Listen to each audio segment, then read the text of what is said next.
Mano a mano. Muchos ensalzan el trabajo de los profesionales, pero no de la gestión. La sanidad también divide y sobre todo preocupa. Listas de espera, obras que parecen no tener fin y unos profesionales saturados que afrontan además retos como la humanización de los hospitales o el envejecimiento de la población. De todo ello hablamos hoy mano a mano con Alberto Sansón, director gerente de la Gerencia de Atención Integrada de Albacete. Analizamos la sanidad. Bienvenidos a Mano a Mano. Mano a mano. Yo cuando entré vi los cuartos de baño que no cerraba las taquillas y en 5 horas me cambió el chip. El personal es un 10. Lo mejor es el personal. Es una maravilla. Así hablan de nuestro sistema sanitario quienes hacen uso de él. Pacientes que emocionados ensalzan el papel de los profesionales que vienen reivindicando su situación en plena calle. Es decir, atención 24/7 se hace a costa de que los profesionales médicos hagan guardias. De manera que muchos de nuestros compañeros terminan la semana con más de 75 y 80 horas de trabajo, cuando la jornada habitual del trabajador del Sistema Nacional de Salud está entre las 35 y 37 horas y media. Manifestación tras manifestación y convocatoria de huelga en todo el país la próxima semana ante el Estatuto Marco que plantea el Ministerio de Sanidad. Donde no hay un problema, la clase política se lo inventa, ya sea en las formas, en el protocolo, donde les dé la gana. Realmente llevamos a un absurdo inmenso. En Albacete, con un hospital general universitario desde hace años en obras, pero con un recién estrenado edificio que aporta luz. Que lo importante no es solo lo cuantitativo, más espacio, más profesionales, más tecnología, sino claramente lo cualitativo, donde separamos lo que es la ambulatorización, en la cual se va a dar este servicio en este área, separamos de lo que es la hospitalización y al final conseguimos un mejor confort, más humanización para todos los pacientes que no tienen que pasar por el área hospitalaria. Son tratamientos o pruebas diagnósticas de alta resolución en el cual llegan, se encuentran en un sitio confortable, se les acoge, se disminuyen los tiempos. Con unas listas de espera abultadas, la Gerencia de Atención Integrada busca en Albacete trabajar más y mejor en prevención y en humanización. Líderes en esto, los primeros en ver ese esfuerzo fueron los menores hospitalizados que este año han tenido visitas tan importantes como la de Mickey Mouse. El momento que Mickey entra en una habitación y ve a un niño y ese niño lo ve por primera vez y lo ve que está ahí, que no es él que tiene que ir a Disneyland París, sino que Mickey lleva la magia hasta la puerta de su habitación, pues lo ves en sus ojos, en su cara, en sus familiares también, porque lo acompañan y viven eso juntos, de verdad muy emocionante. De humanización, investigación y también de las listas de espera, de las urgencias colapsadas o del problema en atención primaria, entre otros muchos asuntos, hablamos hoy con el director gerente de la Gerencia de Atención Integrada de Albacete, Alberto Sansón. Bienvenido. Mano a mano. Bien, pues ya lo han visto, hoy hablamos de la sanidad, nos centramos en Albacete y les presento rápidamente al director gerente de la Gerencia de Atención Integrada de Albacete, Alberto Sansón. Bienvenido, buenas noches. Buenas noches, Merche. Bueno, pues estamos encantados porque sanidad es un tema que nos afecta a todos, en el que también es difícil comprender ciertas decisiones y sobre todo que abarca muchísimo y en el que todos estamos implicados. Más o menos 2023 nos plantamos, es el año en el que coge la gerencia. Y como cada uno pues tiene también una visión, ¿no?, global y cosas que no sabe y que de repente irrumpen con este cargo, no sé si puede decir que tiene objetivos cumplidos. Un poco cuáles eran sus premisas entonces y en qué punto estamos. Bueno, pues has dicho una cosa muy interesante, ¿no?, la de cuál es el cambio que se producía en mí. Yo venía de ser director médico, pasé a asumir la gerencia en 2023 y ningún problema me era ajeno porque ya llevaba una trayectoria muy larga, ¿no? O sea que eso me permitía tener una visión muy clara de toda la gerencia. Mis intenciones eran buenas en 2023, eran invertir mucho trabajo, mucho compromiso y mucha determinación y con los objetivos también muy claros, ¿no? Unos estaban alineados con el Plan de Salud Horizonte 2025 de la Consejería, que finaliza ahora. En unos días el consejero contará el nuevo plan de salud, el plan H3.0, así que no voy a desvelar lo que dice este nuevo plan, pero yo desde luego estaba muy alineado con el que ahora finaliza, ¿no? Con el 2025. Y aparte de esa visión un poco regional, luego tienes las singularidades de tu propia gerencia, ¿no? La nuestra es una gerencia muy grande, con un complejo hospitalario con 2 hospitales muy importantes, el Hospital General y el Hospital Perpetuo Socorro, un centro de especialidades en la ciudad de Albacete que inauguramos en 2021, 23 centros de salud, 96 consultorios locales. En mi presentación en el 2023 hablaba de 5.000 profesionales, hoy ya tengo que decir 6.000 profesionales, con lo cual tiene una envergadura de gerencia muy importante. Y los objetivos, voy a intentar resumírtelos muy rápido. Un objetivo tenía que ver con las infraestructuras. Yo asumí el 2023 con las obras del Plan Director de Ampliación y Reforma del Hospital General pues en marcha, pero no habíamos tenido ningún avance real, ¿no? Había mucha obra, pero no habíamos tenido ningún avance real, y tenía el compromiso de avanzar esa obra. Tenía el compromiso con muchas infraestructuras también en atención primaria, porque se habla del plan director y parece que lo ensombrece todo, pero teníamos muchos objetivos en atención primaria a nivel de infraestructuras. Luego teníamos objetivos de personas, que tienen que ver con los profesionales, en el sentido de conseguir una consolidación de plantillas, de conseguir una serie de mejoras en las condiciones laborales. Teníamos otra serie de objetivos que tienen que ver con los pacientes y con sus familias, ¿no? Objetivos muy importantes como la equidad, la accesibilidad, la calidad, la calidez, ¿no? La humanización también, el incorporar a los pacientes a la toma de decisiones en salud, que era un objetivo muy importante. Luego teníamos objetivos con la sociedad y con las instituciones, ¿no? Yo en el 2023 una de las cuestiones que quería era mimar las relaciones con otras instituciones y dar visibilidad a lo importante que es la sanidad y un poco hacer entender a todo el mundo que la sanidad es una responsabilidad de todos, ¿no? Cuidarla, mejorarla es un poco responsabilidad de todos, una sola parte no puede.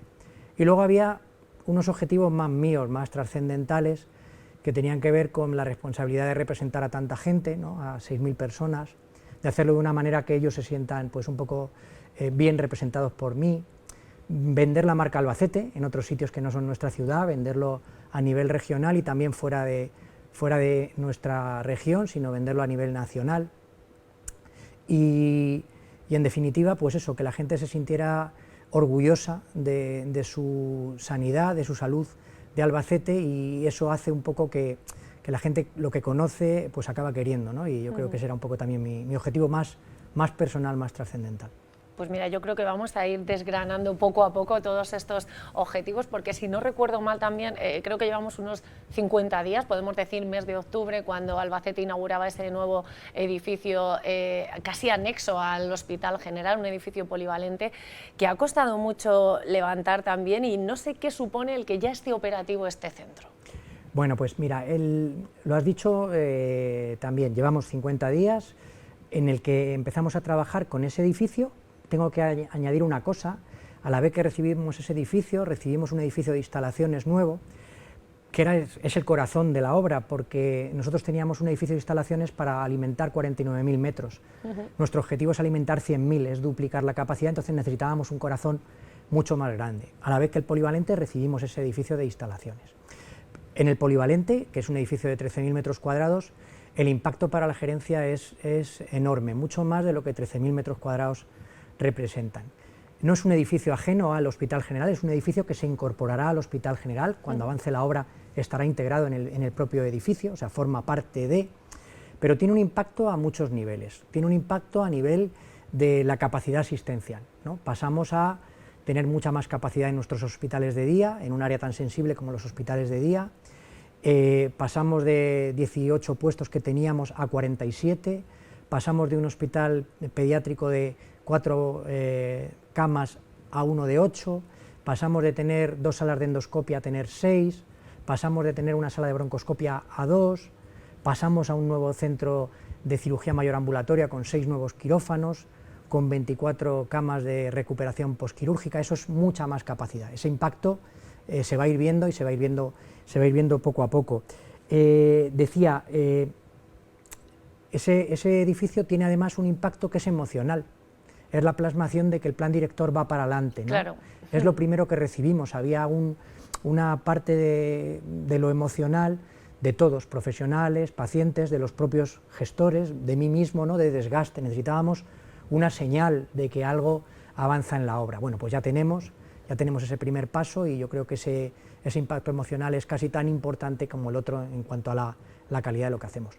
Y luego hay una parte más, que ese hospital representa una apuesta muy decidida por la ambulatorización, por la importancia de que los pacientes solo queden ingresados en el hospital cuando es estrictamente necesario, que todo lo demás lo podamos hacer en un régimen ambulatorio, el paciente pueda ir, tratarse y volver a su casa, ¿no? Yo creo que no hay mejor cama que la de tu casa, no hay ninguna cama de hospital que sea tan buena como la de tu casa. Entonces, ese espíritu de ambulatorizar lo representa muy bien este primer edificio. Pues mira, sí que me ha gustado mucho esa parte, ¿no? Porque uno dice, no hay mejor cama que la de una casa, pero tampoco uno no se siente tan enfermo cuando no está dentro de un hospital. Aún así, si hablábamos de esa parte de infraestructuras, de instalaciones, ese plan director, que bueno, va por fases, todos sabemos que todavía queda mucho por delante. ¿Cuál es el siguiente paso? No sé si está ya delimitado, ¿no? ¿Qué es lo próximo que vamos a ver? Bueno, pues lo próximo es que la funcionalidad del edificio polivalente aún no está al 100%, nos falta por empezar a funcionar ciertas prestaciones que están en ese edificio. Ese es el siguiente paso, lo vamos a ir haciendo. La farmacia que va a estar integrada en el hospital de día y que va a permitir que todo el proceso de paciente se haga en ese edificio, va a estar operativo probablemente antes de fin de año. Toda la parte de endoscopias, que la necesitamos, va a estar operativa en el primer semestre del año que viene. Bueno, ese edificio funcionará ya el año que viene, y el año que viene, a finales, seguramente es el objetivo que tenemos, vamos a tener el siguiente hito importante, que es recibir el edificio materno-infantil. No solo es un materno-infantil, sino que va a incluir la urgencia pediátrica, nos va a permitir ampliar la cartera de servicios, porque vamos a poder meter medicina nuclear en ese edificio, que es una prestación que a día de hoy no tenemos. Vamos a inaugurar allí el edificio de formación, docencia, de simulación, un área de simulación, y también vamos a conseguir con eso un nuevo área de consultas, que también la necesitamos. Todo esto son las buenas noticias, lo que está por llegar. Hablaba de ese sentimiento también, que los propios profesionales necesitabais sentir que, bueno, que ese plan director tenía efecto y que seguía hacia adelante. Pues dentro de ese halo de esperanza, por decirlo de alguna manera, sí que nos llega una situación bastante crítica para los propios profesionales, que hemos visto, no era tan común hace muy poquitos años ver a sanitarios en las calles, en plenas convocatorias de huelga y protestas. No sé, ¿cuál cree que es el principal problema en todo esto? Pues mira, creo que hay concretamente, si no pasa nada, que yo espero que pase, habrá huelga en diciembre, ¿no? Huelga de facultativos, y es una muy mala noticia, tú lo has dicho, es una muy mala noticia. Pero tiene un sustrato, yo creo que tiene una explicación, ¿no? En concreto, en esta próxima huelga, pues influyen temas como el Estatuto Marco, ¿no? El nuevo Estatuto Marco, que te voy a dar mi opinión, porque para eso, ¿no? Estoy aquí. Yo creo que hace falta un nuevo Estatuto Marco, el actual tiene 22 años de vigencia, o sea que había que ponerse a trabajar en un nuevo Estatuto Marco. Han pasado muchas cosas en 22 años y tienen que estar recogidas en ese estatuto, pero aquí tengo que decir que la gestión del cambio que ha hecho el Ministerio creo que no es la correcta. Ha generado un conflicto que yo creo que era innecesario. Ha invadido competencias de las comunidades autónomas, lo cual tampoco facilita, y además ha generado un nuevo conflicto entre categorías profesionales que lo teníamos resuelto, y bueno, pues lo hemos vuelto a ver, ¿no? En esta huelga de diciembre también se une una cuestión más local, que es la carrera profesional, ¿vale? Que también creo que es un tema que hay que ponerlo encima de la mesa, porque es una cuestión que hay que resolver y que bueno, pues entiendo que es un motivo de dificultad para avanzar. Y luego hay motivaciones que son, yo creo que más trascendentales, que no tienen que ver con esto que digo, que tiene que ver con una presión asistencial que no deja de crecer, con una sociedad que es cada vez pues más demandante, con un COVID que ha pasado factura y que, bueno, pues que tiene a todos los sanitarios y a los no sanitarios, todos los que trabajamos en el ámbito, pues un poquito desgastados y tensos. Entonces toda esa gestión de lo emocional no es fácil. Y luego hay de base una necesidad de cambio, de cambiar el modelo de cómo prestamos la atención sanitaria, y cualquier proceso de cambio es un proceso de crisis, es un proceso de gestión de la tensión, porque A veces hay que cambiar, pero nos cuesta cambiar. ¿Cómo se gestiona todo esto? Me refiero, uno, lo decíamos al inicio, ¿no? Pasa de ser el doctor a ser el director gerente del hospital. Los propios profesionales en su día a día, ¿qué es lo que le trasladan? ¿Le trasladan este malestar, esta tensión, ¿no?, de la que nos hablaba? Sí, me la trasladan porque tengo la suerte que me ven como uno de ellos, ¿no?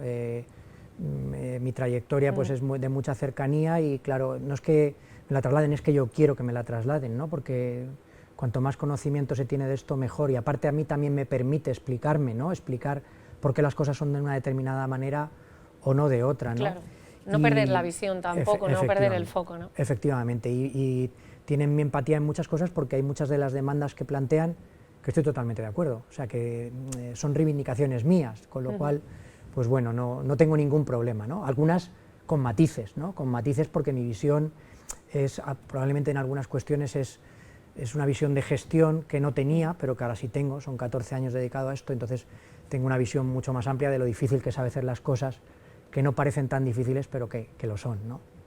Pues de esas cosas estoy segura que están las listas de espera. Doctor, ¿qué pasa, no?, con estas listas de espera? ¿Se pueden llegar a solventar? Porque esta pregunta yo la llevo haciendo en este plató a cada vez que pasa un facultativo, un sanitario, un director gerente en este caso, y la cosa no es que no cambie, sino que parece que va peor. Bueno, las listas de espera, fíjate, lo que dices, habrás hecho la pregunta muchas veces y probablemente las respuestas no varíen mucho, no difieran mucho. Espero que la mía de hoy aporte algo más, ¿no? Las listas de espera son en cierta manera un arma arrojadiza que yo creo que está mal utilizada, ¿no? Yo creo que nos debe importar. Se ha politizado, ¿no? A lo mejor, ¿no? Este tema también. Creo que no debe ser así, no debe ser así. Yo creo que no deben ser una cuestión para enfrentar, sino una cuestión para trabajar y buscar soluciones, ¿no? Por tanto, yo me gustaría que en algún momento todo el mundo pensara de esa manera, ¿no? Las listas de espera, tanto en nuestros hospitales como en nuestra atención primaria, todo lo que es accesibilidad al sistema, hay que trabajarla desde una visión multisolución, no hay una solución única, hay que buscar soluciones de muchos perfiles. No solo dentro, ¿no? Yo te puedo decir cosas que estás trabajando para mejorar las listas de espera o la accesibilidad, ¿no? Pues a día de hoy el avance del plan director, esa capacidad asistencial, más quirófanos, más salas, más. Para hacer más, yo te diría que tenemos que plantearnos hacer mejor, no más. Tenemos que hacer lo que hay que hacer y dejar de hacer lo que no aporta nada. Por tanto, hay que empezar a hablar de lo que aporta calidad y lo que no aporta, ¿no? Creo que hacemos muchas cosas que no aportan tanto valor como creemos y tenemos que hacer esa reflexión, ¿no? Parar un poco y pensar qué aporta valor y qué no. Que eso al final es un criterio de calidad, es algo que uno siempre puede mejorar, ¿no? Eso es gestión de la demanda, es decir, cuántas de las cosas que tenemos pendientes de hacer no deberíamos hacerlas. Hay estudios, que no los he hecho yo, que son científicos, que dicen que hay un 30% de lo que está pendiente de hacer que no deberíamos hacerlo, ¿no? Pues eso, hay que empezar a trabajar en eso, en gestionar lo que hacemos y hacernos esa pregunta de qué aportamos y qué no. Sobre lo que tenemos pendiente, más capacidad asistencial y abrir un poco el foco. Hay que buscar soluciones innovadoras. Somos líderes en Albacete de hablar de trabajo en red, de donde hay una posibilidad de ser más eficiente, hacerlo. Tenemos a profesionales de Albacete trabajando en Cuenca en hemodinámica, hemos tenido cirujanos pediátricos operando niños en Cuenca, estamos moviendo a nuestros neurocirujanos a operar en otras gerencias, donde hay un quirófano y hay pacientes, acercamos al profesional a un quirófano que no tenemos hoy en Albacete, ¿no? Yo creo que eso es eficientar los recursos, acercar la sanidad a otras gerencias y al final ser eficientes y buscar soluciones innovadoras a problemas que llevan siglos, ¿no? Casi. Como tú dices, no mejoramos porque cada vez hacemos más, diagnosticamos más, tratamos más, es verdad que tratamos mejor, pero consiste en poner el foco en soluciones globales y en ser generoso. En ser generoso quiero decir en poner a disposición de los demás recursos tuyos para el bien de todos, ¿no? Yo siempre digo que Castilla-La Mancha es para los manchegos y da igual, los de Albacete, los de Villarrobledo, los de Llín, los de Almansa. Nosotros somos en Albacete una gerencia muy abierta que acoge a todos los manchegos, somos referencia en algunos servicios para toda la comunidad entera y tiene que seguir siendo así, ¿no? Pues lo he entendido a la perfección. A veces no hace falta hacer más solo con más, sino intentar cambiar para hacerlo mejor con lo que tenemos o con lo que podemos llegar a tener también el día de mañana. ¿Qué pasa con atención primaria, ¿no? Siempre también escuchamos hablar los ciudadanos, que es la puerta de entrada al sistema y que, bueno, pues que no siempre a lo mejor exceso de burocracia, por ejemplo, son reivindicaciones que el médico de familia nos lo hace saber muchas veces, incluso en la propia consulta. ¿Qué planes hay en este sentido para que esa puerta de entrada pues sea también más accesible? Mira, Merche, yo soy médico de familia, he estado en un centro de salud en mi formación y la atención primaria no es la puerta de entrada, la atención primaria es la columna vertebral de un modelo como el sanitario español. No se concibe nuestro modelo sin la atención primaria. La crisis de atención primaria es la crisis del modelo. Entonces hay que poner el foco ahí, es fundamental, porque muchos de los retos que tenemos encima de la mesa tienen que ver con la atención primaria y tienen que tener solución en la atención primaria. Entonces, hay un plan estratégico regional para la atención primaria, pero voy a intentar resumirlo. Hay que invertir en primaria, tiene que tener esos presupuestos que precisa la atención primaria. Yo creo que eso lo ha entendido todo el mundo y se está trabajando en eso. Probablemente vamos a acabar con un 30% del presupuesto dedicado a primaria, que le hace falta. Hay que poner el foco en los profesionales, tenemos que tener profesionales que trabajen en la atención primaria y hacerla atractiva para los profesionales, para nuestros estudiantes y para nuestros MIRES, que entiendan que la atención primaria es esto que yo digo, es la vértebra, ¿no? Es la columna vertebral, y que tengan esa visión, ¿no?, de la importancia que tiene la atención primaria. Tenemos que darle capacidad resolutiva a la atención primaria, se tiene que resolver la mayor parte de los problemas de salud, se tienen que resolver en la atención primaria. Los hospitales deberían ser el fracaso de la atención primaria, y la atención primaria tiene que tener esa capacidad resolutiva. Se ha invertido mucho en ecografía digital, en ambulatorización de la tensión arterial, en retinografía, se ha hecho muchísima inversión en tecnología para atención primaria para dotarla de esa capacidad resolutiva, y tiene que seguir invirtiéndose en resolución. Hay que abrirle la cartera de servicios a la atención primaria para que pueda pedir de todo, porque eso hará que seamos más resolutivos en ese nivel y no necesitemos tengamos tanta dependencia del hospital. Hay que centrar el foco en el rol enfermera de primaria, tiene que ser un rol mucho más potente, hay que llevar a su nivel de competencia. La enfermería puede hacer muchísimo en atención primaria, muchísimo, y yo creo que tenemos que potenciar eso, que la enfermería suba. Tenemos que meter nuevos roles en la atención primaria, hay nuevas categorías profesionales que se están trabajando, pero se tienen que incorporar, nos tienen que ayudar. Estamos en un mundo en cambio tecnológico y nos hacen falta nuevos perfiles profesionales que se van a incorporar, y a la atención primaria le van a venir muy bien, porque necesita herramientas, necesita dispositivos de monitorización remota para tener pacientes en su domicilio, necesita equipos de atención domiciliaria que acerquen la prestación al domicilio, necesita la primaria trabajar en la comunidad, porque eso es prevención y promoción de la salud y es fundamental. Para eso hay que darle tiempo a la primaria, es muy fácil decirlo, pero si no le damos tiempo no podrá trabajar en comunitaria, y ahí tienen un papel crucial, ¿no?, en lo que pase con el futuro. Entonces yo creo que la primaria es trascendental. Tienen todo mi cariño porque lo tienen, todo mi apoyo porque lo digo aquí y lo reafirmo, y aparte hay que seguir con esa visión de primaria como la columna vertebral de un modelo como el español, que es un modelo justo, universal, accesible y que tiene que serlo más.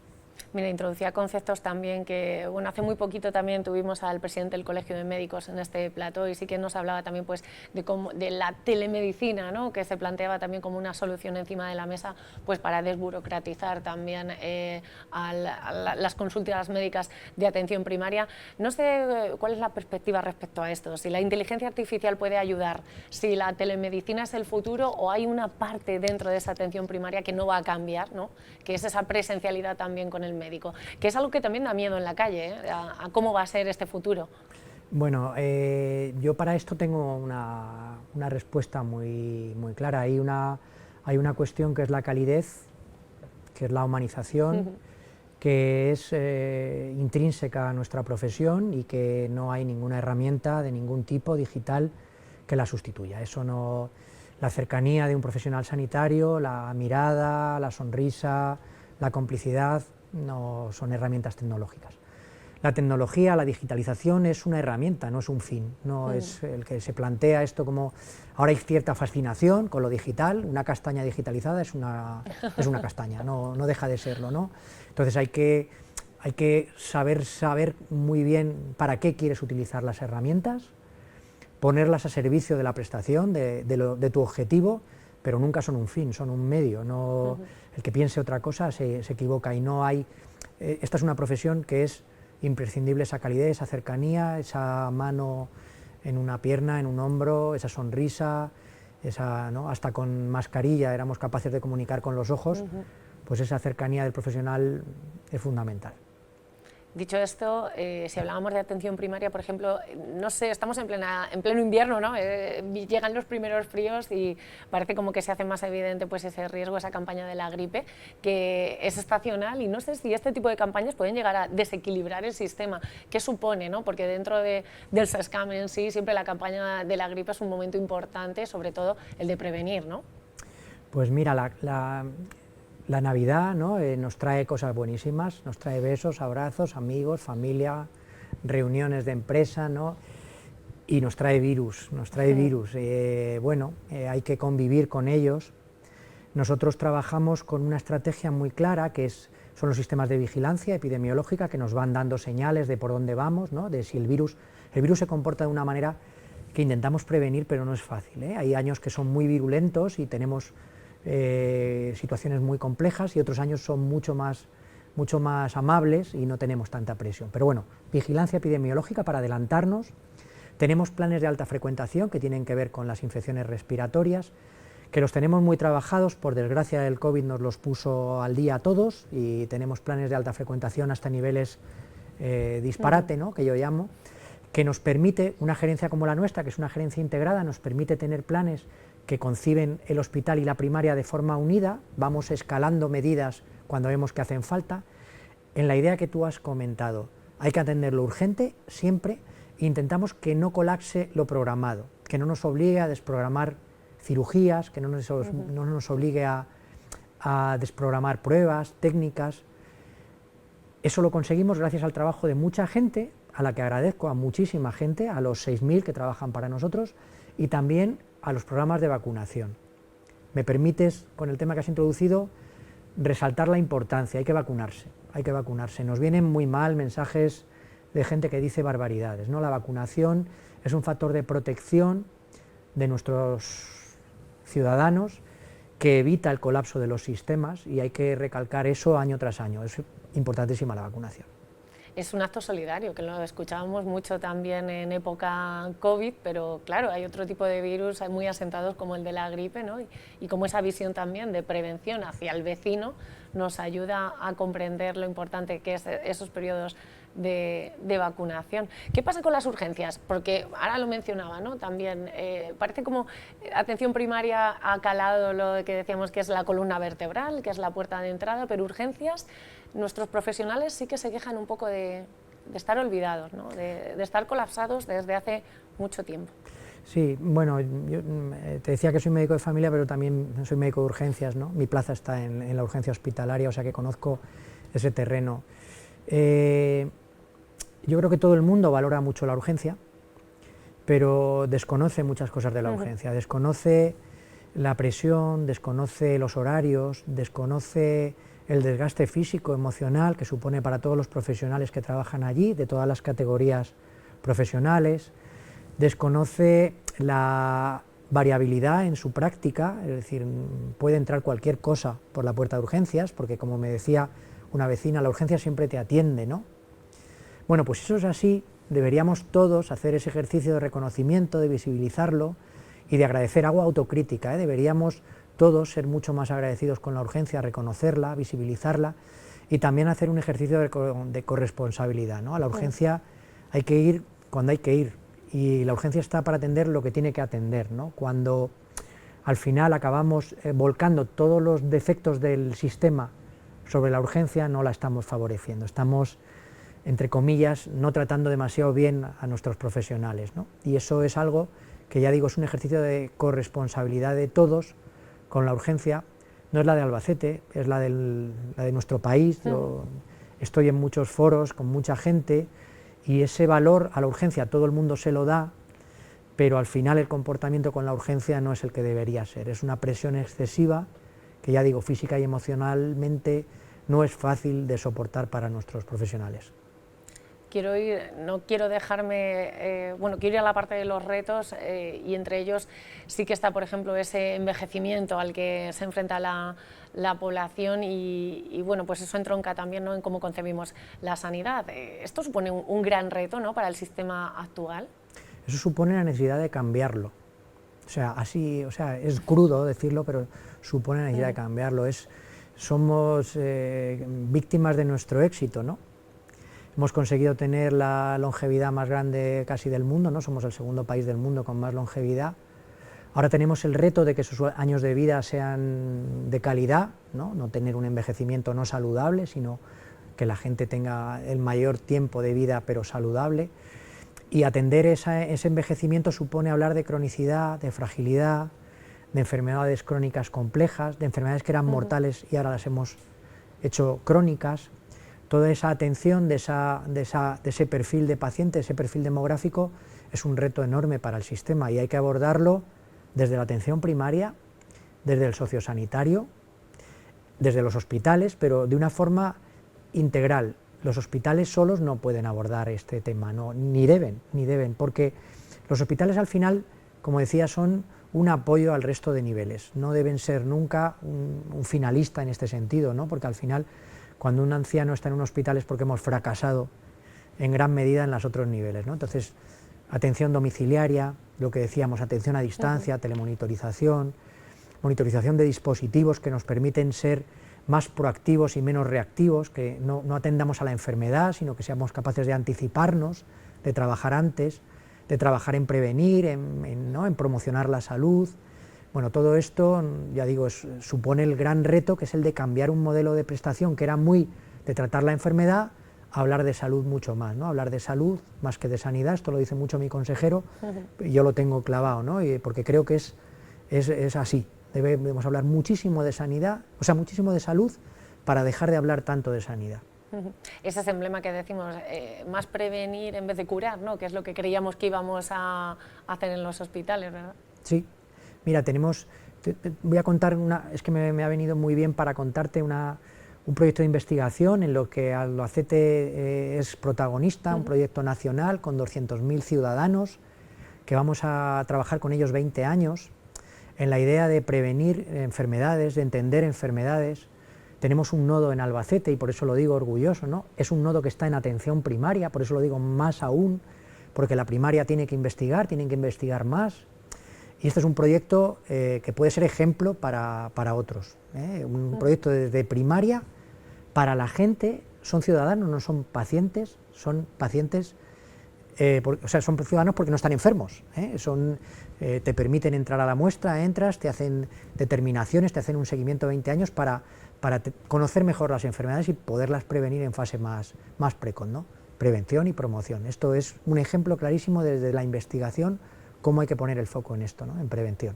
La apuesta por la investigación también en estos años ha sido brutal, ha sido un giro, ¿no?, también, si hablamos de una década atrás, aquí sí que se nota que se está apostando. Bueno, yo creo que tenemos una grandísima noticia en Castilla-La Mancha, que es IDISCAN, el Instituto de Investigación de Castilla-La Mancha.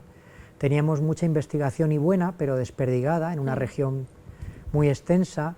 Necesitábamos aunar esos esfuerzos, generar redes de investigadores, visibilizarla, para realmente hacernos visibles al país, ¿no?, a proyectos, teníamos nombres individuales de personas muy talentosas, ¿no?, muchas son de nuestra ciudad, pero necesitábamos eso, aunar todo ese talento para hacernos visibles, y yo creo que IDISCAN ha sido una pieza fundamental, clave. Yo estoy agradecidísimo y totalmente alineado con esa estrategia.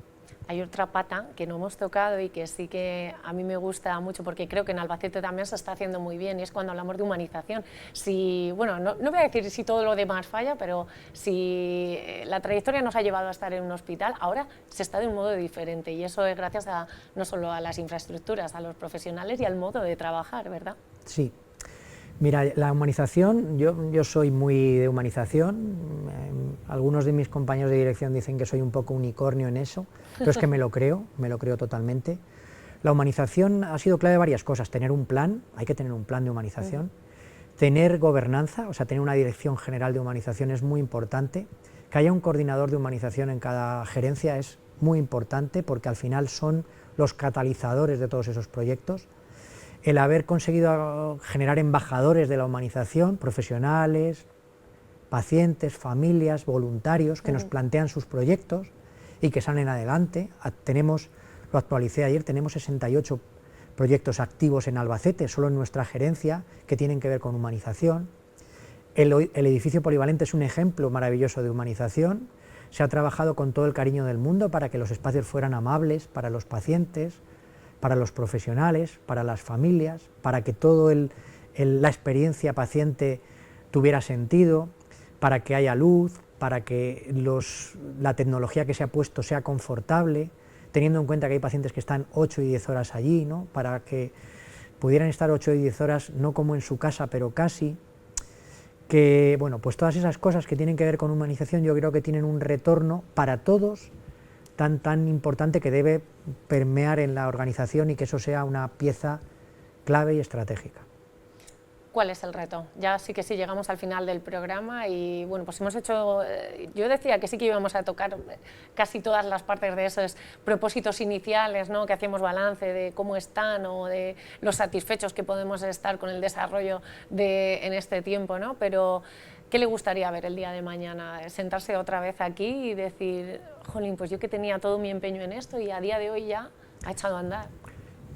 Vamos a ver, soy una persona muy ambiciosa, la verdad es que soy una persona muy ambiciosa, por eso también a veces me pongo triste, ¿no? Porque uno no consigue nunca todo.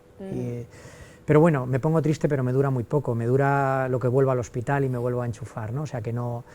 Si tuviera que, pues eso, un poco vertir mis deseos, ¿no?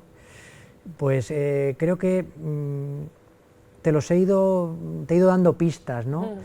Avanzar en nuestras infraestructuras, porque son la palanca de cambio, para modernizarnos, tanto tecnológicamente como en la forma de trabajar, lo que te decía, hacer las cosas con una calidad mayor, con más seguridad de cara a los pacientes. Con respecto a los profesionales, pues me gustaría que entendieran la necesidad de cambio y que apostaran también por ella, que no es fácil. Conseguir mejoras que estamos trabajando, ¿no? En menos eventualidad, plantillas pues más acordes. Somos una gerencia con suerte, porque somos atractivos para los profesionales. Otras gerencias no pueden decir lo mismo, pero nosotros ese problema no lo tenemos, somos atractivos, la gente quiere trabajar en Albacete, ¿no?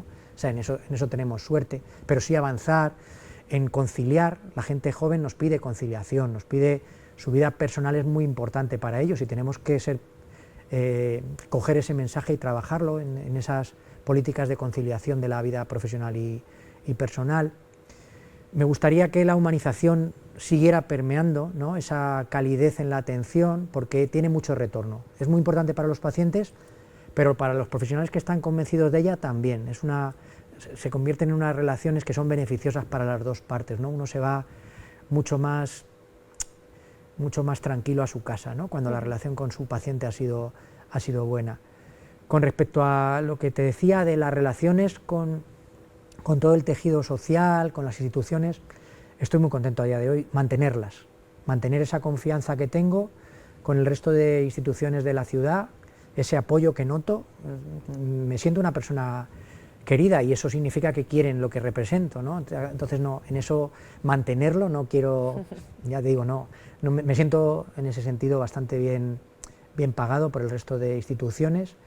Y en cuanto a esas cuestiones que te hablaba de trascendentales o más personales, pues seguir trabajando. Es una cuestión de trabajo, de lo que te decía, intentar mantener esa responsabilidad de representar a tanta gente, hacerlo que se sientan representados en mí y bien representados, seguir vendiendo marca Albacete, porque hacemos muchas cosas y las hacemos muy bien. Y los manchegos, yo no soy manchego, pero ya me siento bastante manchego, en eso nos cuesta ir a Cataluña a contar lo bien que hacemos las cosas, pues vas, lo cuentas y te lo reconocen, que hay cosas que hacemos muy bien. O vas a Madrid, lo cuentas y ves que hay cosas que estás haciendo que no están haciendo ellos y que dicen, joder, lo estáis haciendo muy bien, ¿no? Pues eso lo están haciendo los profesionales, ¿no? Y tienen que saberlo. Pues eso, esa marca Albacete que yo digo, la tenemos que vender un poco entre todos. Y luego esa defensa de lo público, cuando yo hablo de la necesidad de que lo privado y lo público funcionen, a veces no se me entiende bien, ¿no? Yo creo que hay sitio para todos, que yo defienda lo público no significa para nada que no entienda lo privado, no significa para nada. Yo creo que la salud es salud y donde esté el proveedor es lo de menos, ¿no? Pero sí la sanidad pública hace que esta sociedad sea un poco más justa, ¿no? Y permita que tenga acceso a ella gente que de otra manera no tendría. Entonces, por eso hablo de defensa de lo público, pero no para nada. La privada es mi amiga, mi compañera, mi partner de trabajo, con lo cual yo nunca voy a hablar mal de la sanidad pública, no me vas a oír nunca hablar mal. Es que, fíjate, muchas veces llevamos más de media hora hablando de nuevos avances, de retos y sobre todo de mejoras que se han conseguido en Albacete, en el que somos referentes. Por ejemplo, hablábamos de humanización, pero luego, sin embargo, en sanidad, un pequeño fallo o una parte que va mal pesa mucho más que todo el trabajo que se está haciendo bien, que a lo mejor es más invisible. Y yo me imagino que esto también es difícil de trasladar al ciudadano que lo sufre, que hablar de temas de salud pues son muy importantes, no es la base del día a día, cuando los profesionales también están trabajando por mejorarlo, ¿no? Yo creo que este binomio es muy difícil de entender, muy difícil de explicar y que hay que hacer un ejercicio global para que al final ese entendimiento llegue a buen puerto. Así que difícil tarea tenemos por delante. Llegamos a, pues eso decimos, desde 2023 aquí, bueno, pues llegamos también con buenas noticias, veníamos de una época muy difícil en lo sanitario, pero nos queda un largo camino, así que Alberto Sansón, director gerente de la Gerencia de Atención Integrada, tenemos mucho que hablar próximamente, espero que buenas noticias y sobre todo agradecerle que esté esta noche con nosotros para contarnos pues un poco cómo van las cosas. Nada, Merche, muchas gracias a ti por dejarme este espacio y poder, bueno, pues contar nuestras cosas, ¿no? Que son, al final son las cosas de todos. Pues lo he dicho, muchísimas gracias. Y ustedes ya saben, hoy hablábamos de sanidad, pero hablábamos más concretamente pues de prevención, de salud, del envejecimiento, de nuestro futuro, así que en definitiva asuntos que nos interfieren a todos. Yo el viernes que viene, ya saben, les espero aquí con un nuevo tema sobre la mesa y un nuevo invitado que presentarles, así que no me fallen. Buenas noches.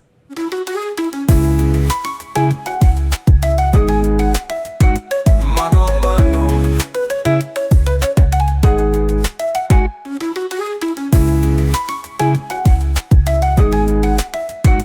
Mano a mano. Mano a mano.